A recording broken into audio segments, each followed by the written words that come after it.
Buenas chicos y chicos, vamos a continuar con lo que es la tercera parte de el archivo, lo que es el manejo de archivos y demás. El día de hoy vamos a comenzar con lo que es sistema electrónico para el manejo y control de documentos. Los sistemas de archivo electrónico se encuentran en las computadoras. Los medios electrónicos incluyen CDs, DVDs, que ya no son tan utilizados como antes, dispositivos de almacenamiento USB. El manejo de estos sistemas invisibles conlleva retos especiales para el ejecutivo y cuya responsabilidad incluye archivar y localizar información conservada en medios electrónicos. Programas para sistemas electrónicos. Existen en el mercado diferentes programas de computadora que se utilizan para producir y archivar documentos. El programa que seleccione depende de la naturaleza de los documentos a conservar.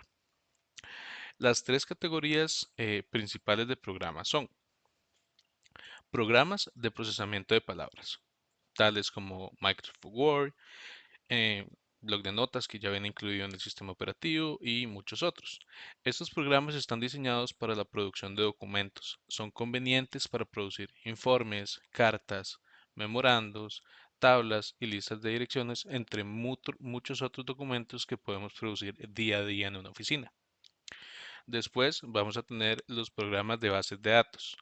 El más conocido y el que más vamos a utilizar básicamente es Microsoft Access. Estos programas se utilizan para diseñar formularios que facilitan la entrada de datos repetitivos. Los mismos permiten registrar, clasificar y obtener datos de un sistema con un gran número de datos, valga la redundancia. Es decir, dentro de una compañía donde tenemos cientos de facturas, por decir algo, con un sistema como este vamos a poder clasificar todas esas facturas y vamos a poder navegar dentro de ellas de una manera rápida y sencilla. Y por último tenemos programas de hojas electrónicos de cálculo. El mayor ejemplo de esto es Excel, Microsoft Excel. Estos programas se usan principalmente para operaciones matemáticas, pueden incluir nómina, inventario y otros archivos con información numérica que se utiliza para hacer cálculos, para actualizar la información o para referencia. El tipo de programa que se seleccione depende del uso que se le dará a los documentos. Es importante seleccionar programas con mayor flexibilidad para el trabajo que se realiza en la oficina. Generalmente, la información producida en un programa se puede importar o exportar para utilizarse en otro programa. Es decir, se puede enviar o recibir entre programas para así poderlos utilizar. Ok, ahora vamos con lo que es el cuidado que estos programas requieren. Mantenerlos alejados de áreas magnéticas y teléfonos, mantener fuera de áreas donde haya humo o polvo u otras fuentes de contaminación del aire, mantener cubierto cuando no esté en uso, mantener en un archivo para discos, en el caso de los discos, nunca se deben colocar libros ni otros artículos encima de ellos, mantener lejos de alimentos o bebidas y fuera del contacto del pelo humano, los líquidos, la grasa y el pelo los dañen. Nunca se debe colocar en áreas de alta temperatura o directamente bajo el sol. Y nunca se deben utilizar prensillas, papel engomado o adhesivo para guardarlos, ya que esto va a dañar los CDs y los DVDs. Problemas que se representan en algunos sistemas. La pérdida de documentos en el medio electrónico. A diferencia de los documentos en papel, el usuario no puede ver lo que hay en el disco. Si un documento no está debidamente identificado, posiblemente nunca vaya a ser localizado. Por eso es muy importante saber el nombre que le vamos a poner y que el nombre identifique completamente qué documento estamos hablando o qué es lo que contiene. El consumo excesivo de tiempo. Resulta una pérdida de tiempo tener que buscar en varios sitios documentos relacionados para mantenerlos juntos. También consume mucho tiempo el mover archivos de un disco a otro para unirlos, cuando se puede grabar en el mismo disco al crearlos. Esto ha cambiado mucho ya que hoy en día utilizamos lo que es el guardado en la nube, Dropbox, programas de Google, un montón de programas que han hecho esto muchísimo más fácil y rápido.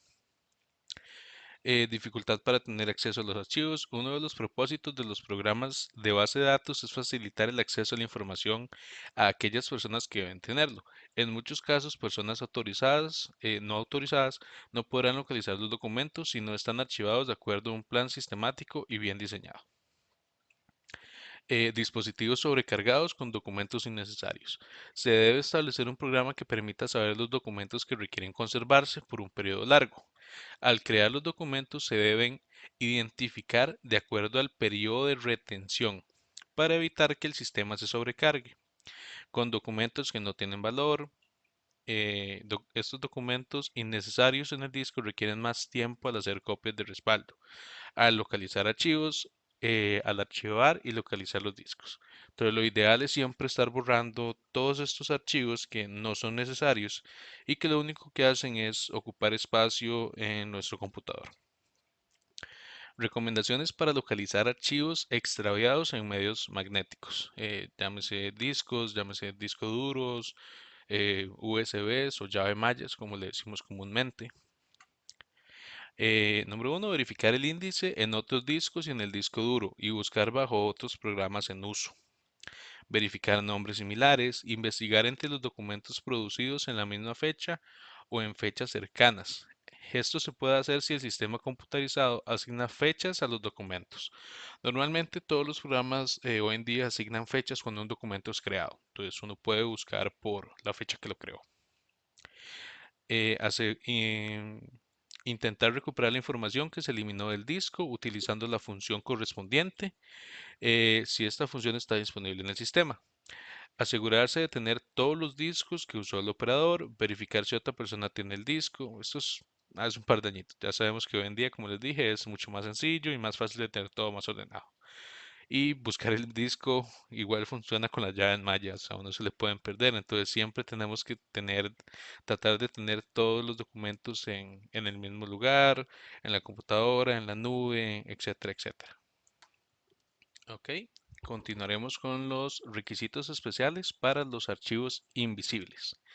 La información en un disco es invisible hasta que se inserta en la computadora y aparece su contenido.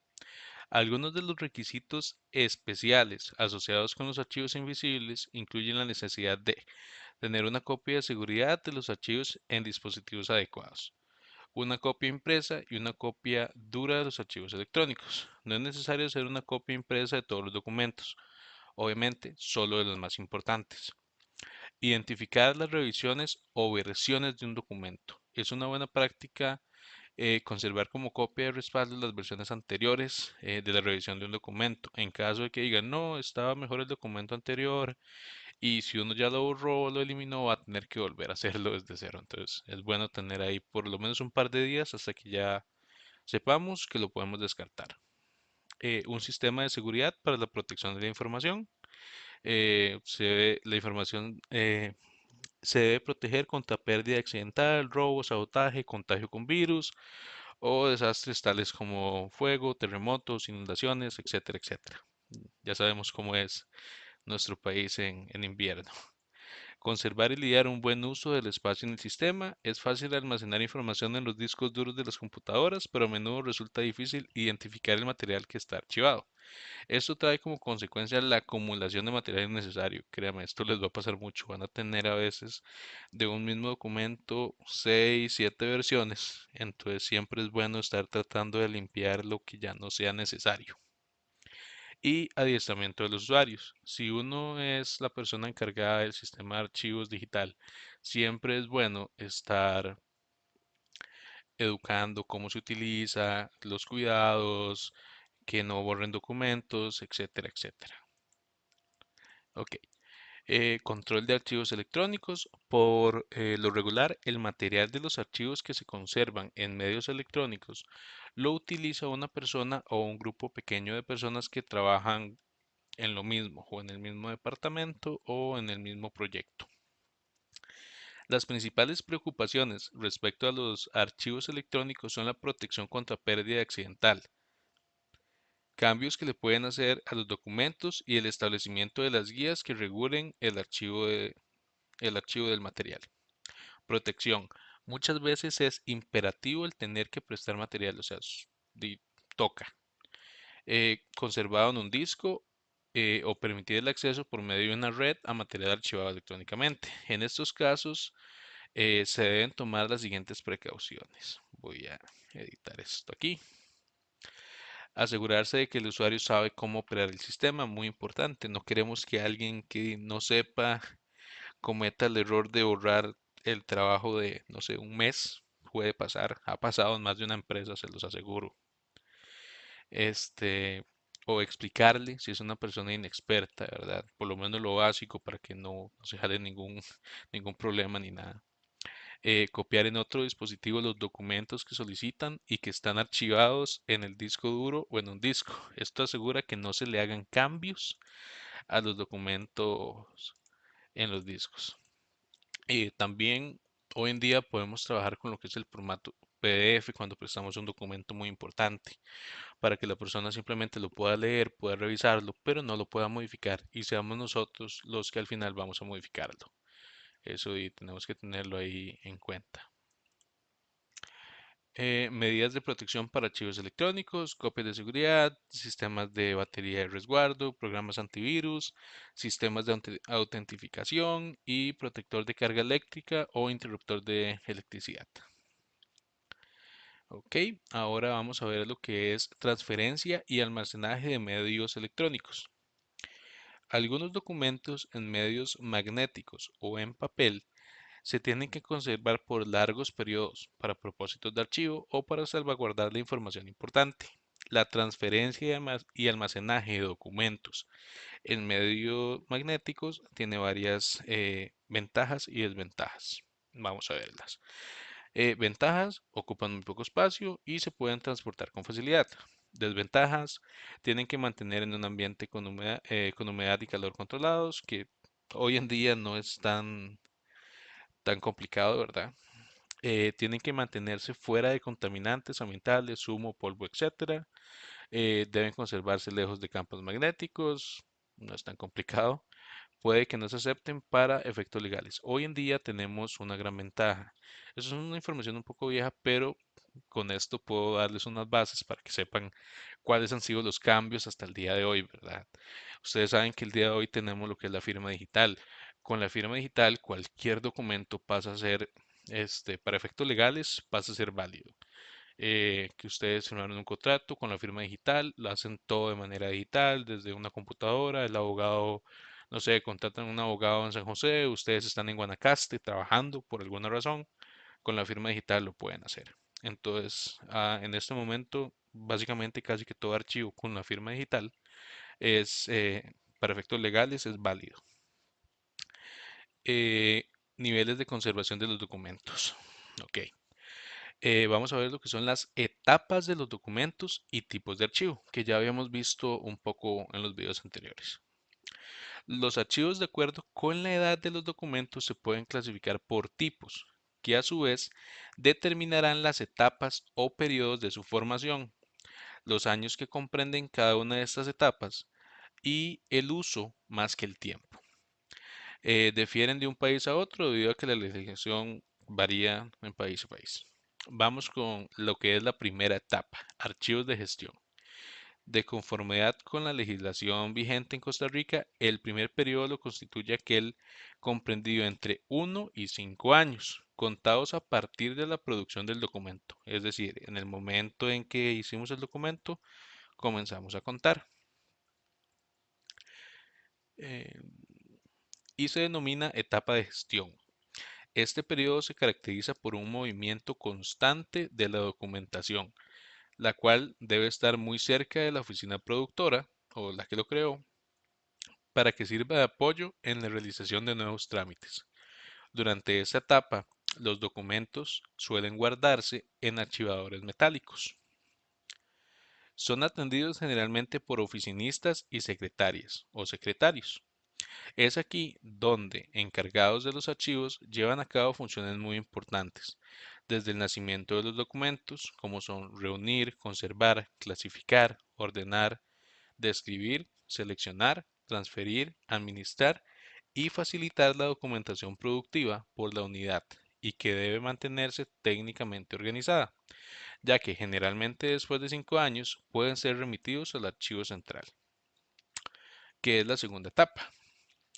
La segunda etapa de los documentos se inicia cuando su consulta no es constante, es decir, no lo vemos, no necesitamos chequear ese documento tan seguido. Sin embargo, podemos requerirlo algún tiempo después para algún trámite administrativo, algún problema que surja, entonces todavía es necesario guardar ese documento. Este periodo, al igual que el anterior, varía en cuanto a su duración, pero se ubica entre los 6 y los 30 años y es conocida como la etapa del archivo central. El documento podrá permanecer dentro del local de la institución, pero no será necesario que esté tan inmediato a cada oficina. Si la institución tiene dentro de sus instalaciones un local adecuado para albergar estos documentos, será conveniente ubicarlos allí. Si esta condición no se da, puede instalarse en otro local anexo a la institución, ya que la consulta de los documentos, contrario a los de la primera, será esporádica. Una vez cada 6 meses podremos revisar un documento que esté en esta etapa. Así, muy exagerado y en realidad es cada año que se puede revisar algo así. La administración de los documentos en un archivo central oscila entre los 15 o 20 años y luego son transferidos al archivo intermedio, que es la etapa 3 o la tercera etapa. En esta etapa es donde se administran aquellos documentos que ya cumplieron su vigencia en el archivo central, pero que aún no deben ser trasladados a la etapa de archivo final o histórico. En Costa Rica, el archivo intermedio inició en los últimos años de la década de los 90, con la finalidad de custodiar los documentos generados por ministros y presidentes de las diferentes administraciones y oficinas que tenemos en nuestra administración pública. Esta medida obedece al interés de evitar la sustracción o extravío de los documentos. Debido a que un cambio de administración, los grupos documentales pueden desaparecer por razones de reorganización, desconocimiento, negligencia, intereses personales u otros, que digamos que es por desconocimiento, para no decir nada más. Y la cuarta etapa, aquí tenemos los archivos finales o históricos. En esta etapa, los documentos han adquirido valor para la ciencia y la cultura. Por lo general, cuando estos han cumplido 30 años de producidos, esta etapa se conoce como etapa histórica. En el caso de Costa Rica, es usualmente a partir de los 20 años que los documentos pueden ingresar en la fase histórica y habiendo sido declarados con valor científico y cultural por la Comisión Nacional de Selección y Eliminación de Documentos. Puede autorizarse su ingreso al Archivo Nacional, según el contexto en el que se ubique. Casi en todos los países del mundo existen instituciones que se dedican a custodiar estos documentos y a ellas llegan los investigadores, los estudiosos, los administradores y los particulares. Estas instituciones reciben el nombre de Archivo Nacional, Archivo General de la Nación o Archivo Histórico. En Costa Rica, la Dirección General de Archivo Nacional es la entidad que resguarda los documentos que han llegado a esta etapa. Esta institución es atendida por especialistas en diferentes campos. Básicamente, archivistas e historiadores son los que trabajan ahí. Ok, continuamos con lo que son los sistemas de transferencia. La transferencia de documentos es un procedimiento archivístico que consiste en el traslado de los documentos de un archivo a otro. El vencimiento de los periodos de retención establecidos en el programa de control de documentos, bueno, es el que se debe seguir para hacer la transferencia. Cada archivo tiene un ciclo de vida. En las normas se tiene que establecer un periodo de transferencia. Se suelen hacer cada año, pero dependerá del tipo de empresa y del tipo de documentos con el que estemos tratando. Esto implicará decidir qué archivos son semiactivos, inactivos y expurgar los archivos de transferencia. Las transferencias deben ser programadas y en un archivo semiactivo se tiene que expurgar, se tiene que guardar un índice de los archivos transferidos. Los pasos para la transferencia de documentos son preparar la lista de carpetas transferidas, preparar las cajas para la transferencia y hacer una lista de lo que se está transfiriendo. El último paso en la vida de un documento es la eliminación o el paso al archivo histórico. Todos los documentos obsoletos se deben eliminar. El archivo de departamento está formado por documentos recientes, en plena vigencia jurídica y administrativa, de consulta continua. El archivo central recibe los documentos tramitados en los departamentos, tienen menor vigencia jurídica y administrativa y deben ser tratados por el archivero. El archivo intermedio forma parte del archivo central y está formado por los documentos que tienen menos uso. Y el archivo histórico recibe los documentos con más de 25 años y su principal eh, papel es servir de fuente para la investigación histórica. ¿Qué vamos a utilizar o más o menos cuál va a ser el formato de los documentos para hacer la lista de qué es lo que vamos a transferir? Este ejemplo que vemos acá, desde acá arriba.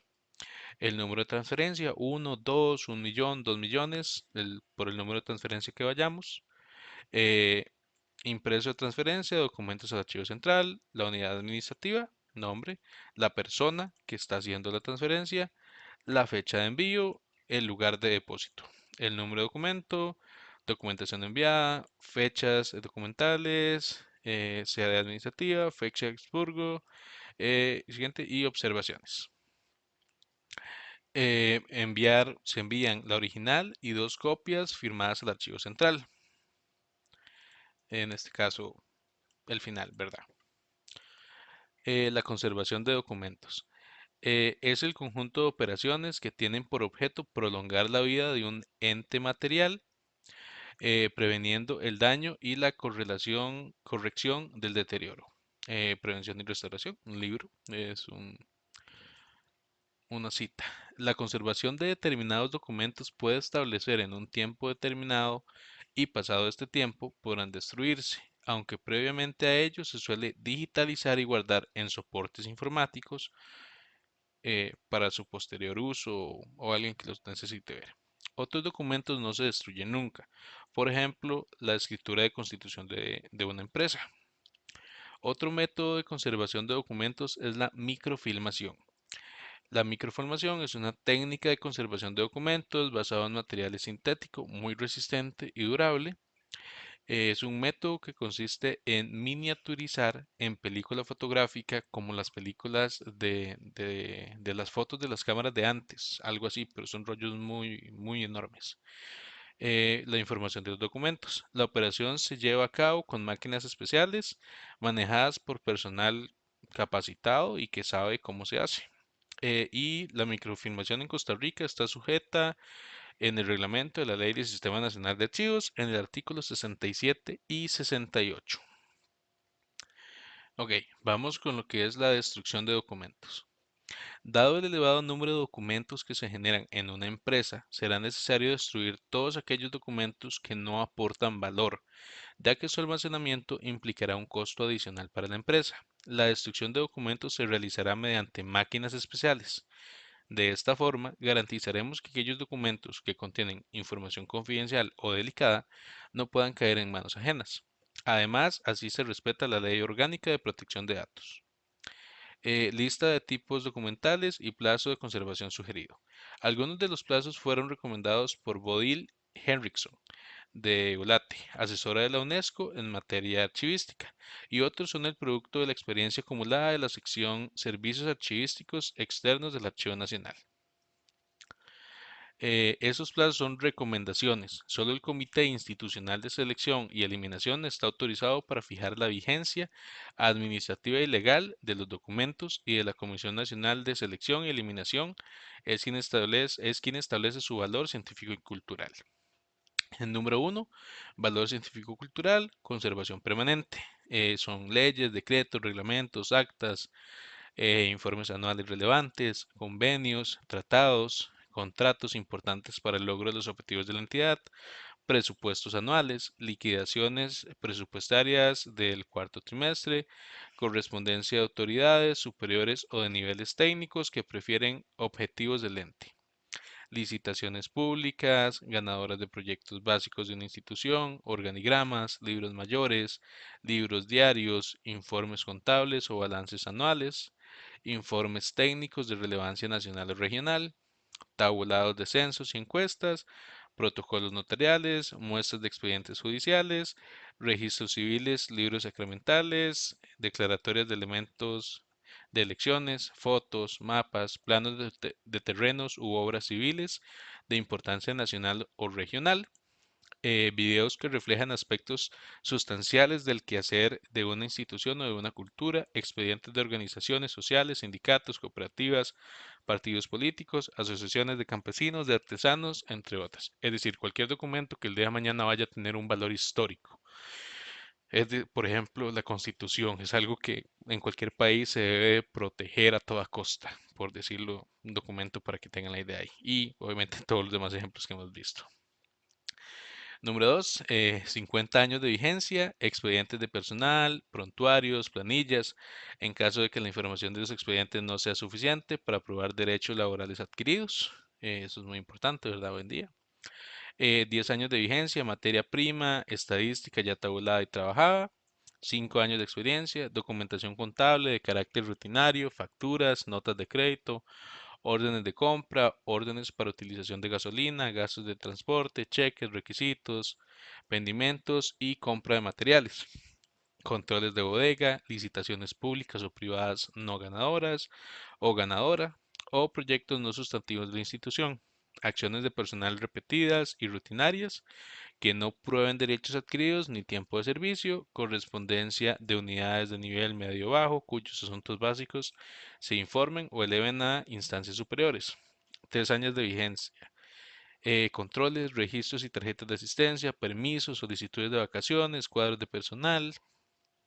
2 años de vigencia, correspondencia interna de carácter rutinario, normas de remisión, mensajes, memorandos, circulares, telegramas de trámite administrativo, listas de asistencia. Borradores, registros de uso del teléfono, informes sociales que se han asumido en informes generales de una entidad, autorizaciones para uso de transporte, copias que se reciben a título de información y no para decidir un asunto.